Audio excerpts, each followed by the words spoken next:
Kufika uma endlini la engihlala khona nesoka lami.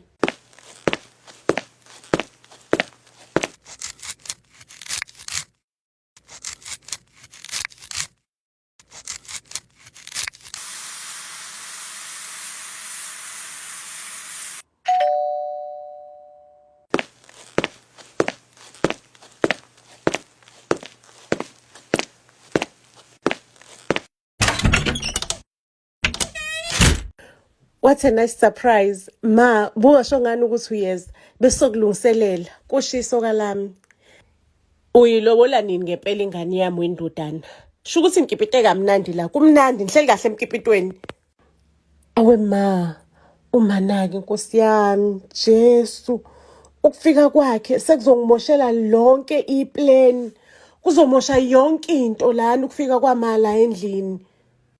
Awusho ke ndodana. Usho ukuthi wena lo mntanami lokho sekuphela iminyaka emibili umgqokisele ering ye-engagement. Umshada nini? Ulaka egqoka i-engagement. Sengiyabuzwa mina endaweni kuthiwa seloko wagqoka i-engagement. Hawu ma, angani umntanakho ngakhipha usuku lokuthi mina nabakhongi size lapha ekhaya kwakho sizolobola. Wangitshela ukuthi usagreva indaba yokuthi washonelwa umyeni wakho isakushaya namanje. Indaba usingasho myeni 5 years ago. Ngisagrifa indaba ya 5 years ago. Hayi sho ukuthi ma indaba ezomela ilungiswe ke le.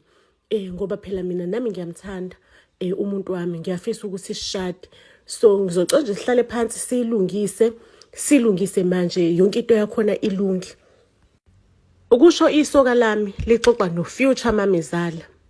Lalela lana ke ndodana. Vele isona sizathu sokuthi mina ngize la ukuthi solungisa le ndaba yamalobolo. Hamba uyongilandela isulukesi lami lapha emotweni ngoba mina angihambi ngingayiphethe incwadi yokuthi wena nomalume bakho nizolobola umntwanami. Hawu Nkosi yami, wathi nginyamalele esixoxweni. Angangiboni ngihambe ngiyolungisa lento once and for all. Mameshane, lo muntu futhi wangifonela ngalesikhathi ngoba ungitshela ukuthi ngingamfoneli ngoba emini indoda yakhe ikhona namhlanje. Hebana, ngilibambe lo cingo or ngizothi ngibamba lo cingo kanti kufonona le ndoda yakhe. Mina ngithi hello baby, ngiyamchatha emzini wakhe. Into engizoyithini mina le manje? Hello baby. Yini engathi awukho light? Kwenze njani sithandwa sami? Ngikhuluma nje sithandwa sami. Khona umala downstairs uzophoqa indoda yami ukuthi ibhale incwadi yokukhishwa kosuku lamalobolo ngoba uthi ihlala nami ikipite emahala. Ayingiloboli. Awungitshele sithandwa sami, lihamba kanjani lelicebo neqhinga othoza uqhamuka nalo ukuthi sizenzele imali yethu ukuze mina ngingangeni kulomshado? Ngoba ngufuni lo mshado sithandwa sami. Lalela, the clock is ticking. Iplan yakho kwamele isebenze futhi isebenze ngokukhulu ukusheshsha manje. Sekuyisikhathi sokuthi isebenze. Lalela sithandwa sami, loya pulani loya kade nginawo awusebenzanga sithandwa sami. Kodwa ke asingaphela amandla. Khona omunye upulani engiza nayo. Ngiza nomunye ushuno heavy ke manje sithandwa sami. Ushuno sindayo kakhulu. Uthi ngivalelise sithandwa sami. Nanguma esondela. Ngizocela ukuthi lo plan wakho loyo ushise impela uvuthwe sithandwa sami. Uyabona ke intombazane ndini engizalayo mina nomkhonyana sesihlanganisile iplan sesinosuku lamalobolo. Wena ngiyazi usikhona intombazane involved. Hlukana nalolo soka lakho lentombazane. Umkhonyana uzokulobola. Kodwa mina Nkosi yami ukubhekene nami ngenzani kuNkulunkulu? Ngenzani?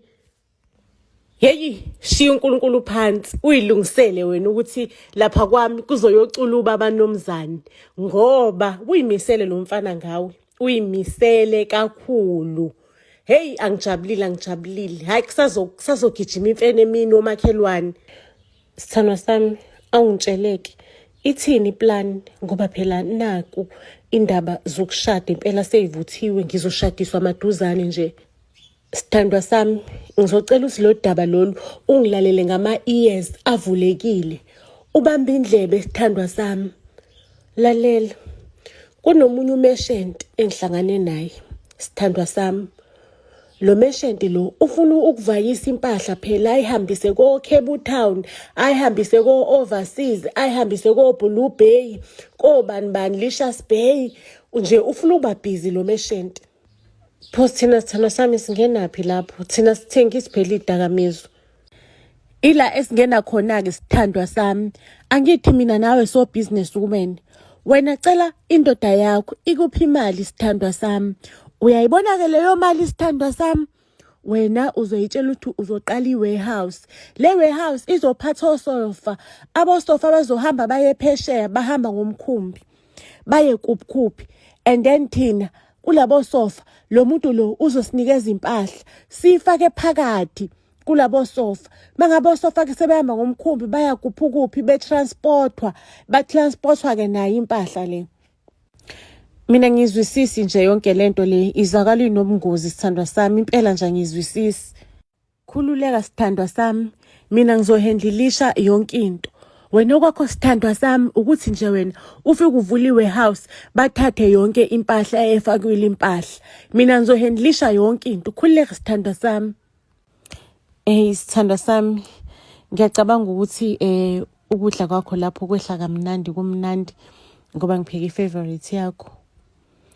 Phela sithandwa sami sengiready ke manje ukuthi ngaliqala ibhizinisi lami. Ngicabanga ibhizinisi lokuthi ngenze furniture ngoba uyangazi ukuthi nje izinto nje ezinhle ngiyayithanda. And then le furniture ke sithandwa sami izohamba umhlaba wonke ishipwe overseas. Angeke ngiyithengisela ama-individuals, ngizoyithengisela abantu abanezitolo uyabona into enjengalezo nje sithandwa sami. Nje ngizongena ngiphuma ngifuna uconnection, ngifuna izitolo nje ezofuna uku-order from mina. Ubaby ke ayithande i-idea yami, angitshela ukuthi izwakala i-idea enhle nje. Uyayisupport 100%, uzonginikeza le capital le engithi ngiyayidinga. Lufike kulanga la umuntu kaJumama phela usithandwa sami usozolanda yonke lempahla nama drugs wabo abayithengile. Ayike lo muntu sesihlangene ke kuvunyelwane ngemali uzolanda impahla useyithathile yonke impahla. Sengilindele imali ke mina kanjalo futhi imali uyiphethe ngiyambona uyiphethe nje ngesuitcase eceleni kwakhe limile isuitcase. Ngimtshele ke mina ukuthi ngiyabonga bekumnandi ukwenza ibusiness naye. Ayike sengalithatha ke iphasela. Athi lo muntu cha imali angeke uzoyithathe. Angani impahla sengiyilayishile trucking. Ngizokunikelana imali ngoba impahla isinga kumina. Why kumele ngikunikeze imali impahla isinga kumina? Ngithi mhlawumbe ubhuti uyadideka akazwanga kahle, angizwanga kahle mina mhlawumbe ubhuti uyadideka. Bhuti I'm expecting lo mali uqonda ukuthini ke manje? Ubhuti wabantu nje adazi inkani angitshengisa ukuthi imali angeke ngize ngiyithole. Mina ngize nje ngesibhamu sithi qhufu. Samthatha ubhuti wabantu ngenhlamvu samlahla phansi wathi uyagoloza uyabhalansa kwasho ukuthi inhlamvu isimshayile. Yo kwawinkunzi malanga yesigebengu uGabadiya woGabadiya. Hayike mangabe ngithi ngisatatazela Nkosi yami ngithi uJumaima lo obulale lo muntu wabantu. Sengiyambuza uyenzelani lonto leyo? Uyenzelani thina siba babulali? Sithandane izimbili nje ezifuna ukuba ndawonye. Mina angifuni ukushada nomyeni wami because umyeni wami angisithanda besilisa ngithanda besifazane. Manje umbulalelani wena lo muntu? Athi uJumama ayikhululeka mina nje ngimdubule ngomjovo ozomdakisa. Ngisho yabona kuphuma igazi la ngimdubule ngomjovo ozomdakisa. Lo muntu lo uzovuka emva kwamahora ambalwa. Ayike ahambe kuJumaima ayo deposit imali. Hayibo. Nkulunkulu wami. Yini engathi bangishayile nje lana? Why mangabe ngifaka le mali emshinini ilokuthi ithi ela. Yini ngathi banginikeza amaphepha nje. Hawu. Jesu, saze sadlalwa. Indaba ibe muncu kanjalo ke. uJumaima akabuthanga quthu ebusuku ubuthongo wahlala ubusuku bonke ebheke le mali ecabanga ukuthi angayishintsha kanjani from being papers ukuthi ayithole kube imali yangempela, ngoba kuyacaca ukuthi la bashayiwe futhi bashawe ogabhadi abangempela, ayikho into abazoyenza. Ngicela ukuntshela ke ukuthi uJumaima ke imali le uyiphethe ucabanga indaba eziningi, into eziningi. Yazi ukuthini, khona lenye movie Nkosi yami uNkulunkulu wami, khayibona le movie, ngabona abantu bathatha imali bayithatha bambe bothenga ezitolo, bathenga into ebizayo ngemali ngocash, mase bayabuya lapha emva kwesikhathi bambe bocela ilifandi.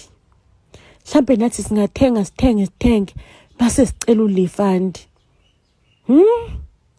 Ngathi lizosebenza nje lelicebo, ngathi iqhinga impela.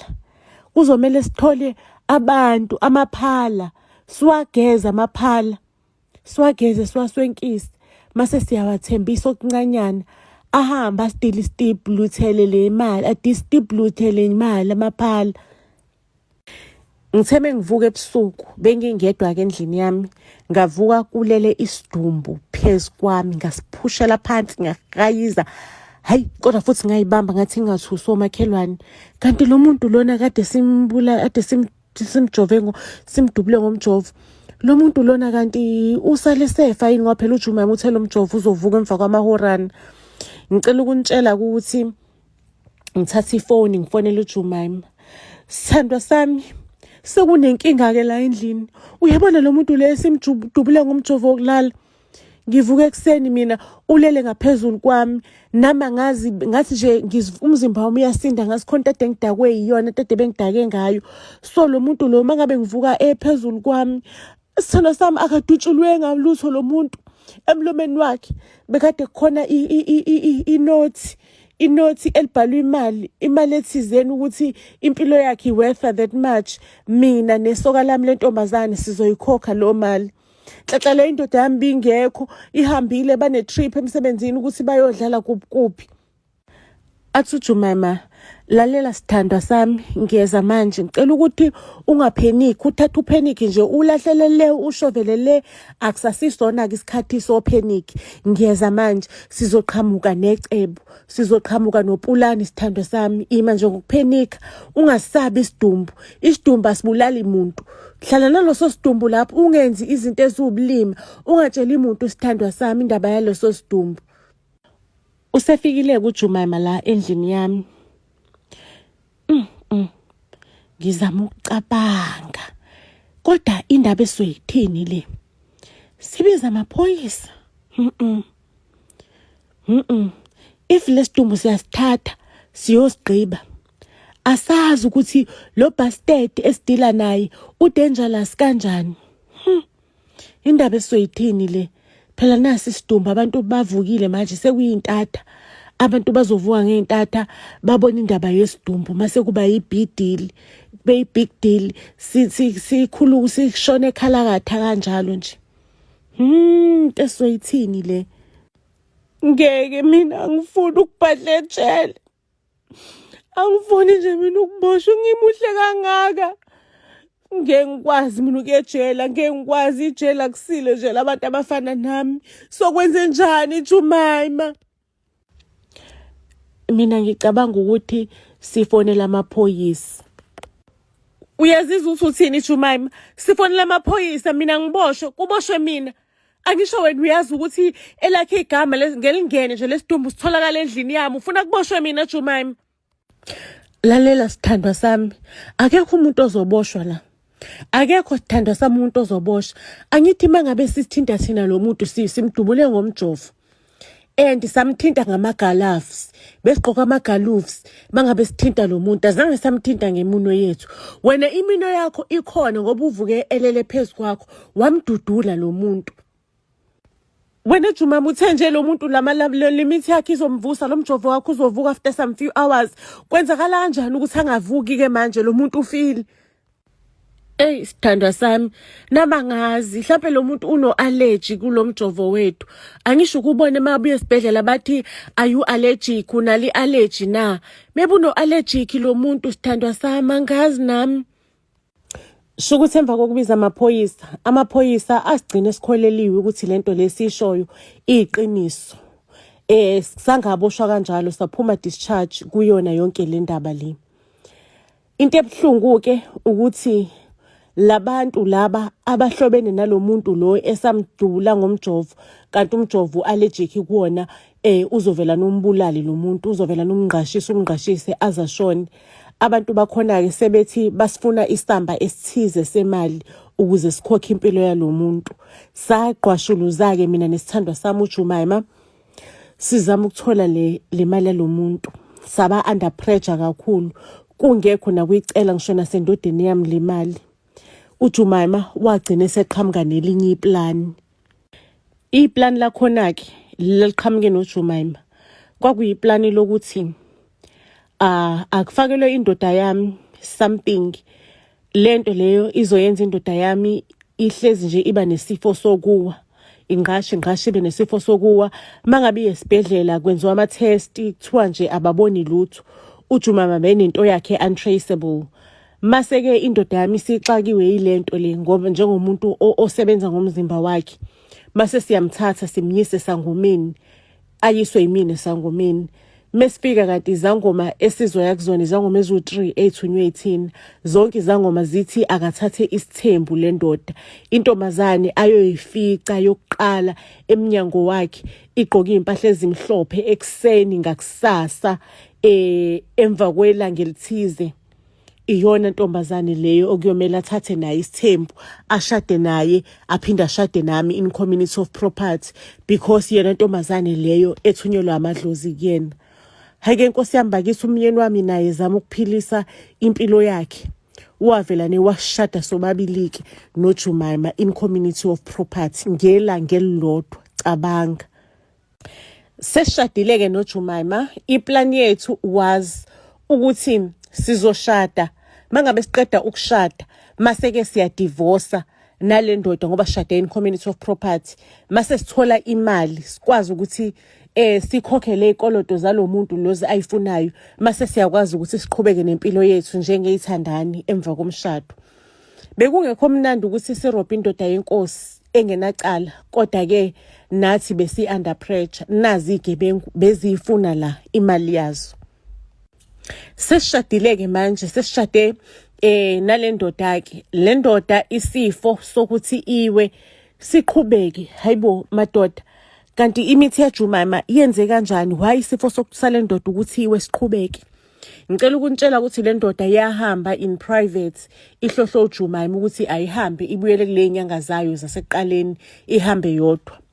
Mangabe ifika ke inyangeni zasekuqaleni ifike ke indoda inyanga zitshela ukuthi uyabona lo mfazi lo wesibili uJumaima owumkhethelwa amadlozi kuzomela ukuthi umyeke. Kuzomela ukuthi uyeke lo wokuqala uthandana naye usale nalo wesibili uJumaima. And kuzomela ukuthi wenze iplan yokuthi umdivorce lo omunye umdivorce usale nalo uJumaima. Kanti yonke lonto leyo kwakwamaplan aJumaima. uJumaima watshena lozo inyanga ukuthi ayitshene le ndoda lokho. Ziqhubeka futhi inyanga zisho ukuthi lo nkosikazi lo omunye uyokuthathela lonke labafazi njengoba bebabili muba divorce bazokuthathela ingxenye yefa lakhe eliningi. Kungcono ukuthi lo ozomdivorce ungamazisi ukuthi into eqhamuke enyangeni, umtshele nje ukuthi hayi awusamthandi. Before umdivorce kuyomela ukuthi ushintshe zonke into zakho uyishiyele kulomunye umfazi lo ongekuza umdivorce before udivorce lo munye. Ake sathi mesiqeda ukushada nje sisasemaplanini ke mina nomuntu wami uJumaima ukuthi soyidivorce le ndoda le, sithathe yonke imali mase ke imali edivorce amsokhokha ikoloto zale igebengu ezifuna imali ngoba sicelile sasisicela sisinikeze amalanganyana. Kanti indoda yami yayisikhekhelezile ngemuva yenza njengokuadviswa yinyanga yashintsha lonke ifa layo yalishiya yalibeka ezandleni zikaJumaima. And then uJumaima ngicela ukuntshela ukuthi indoda yami siyangidivorce, indoda yami ayisana lutho.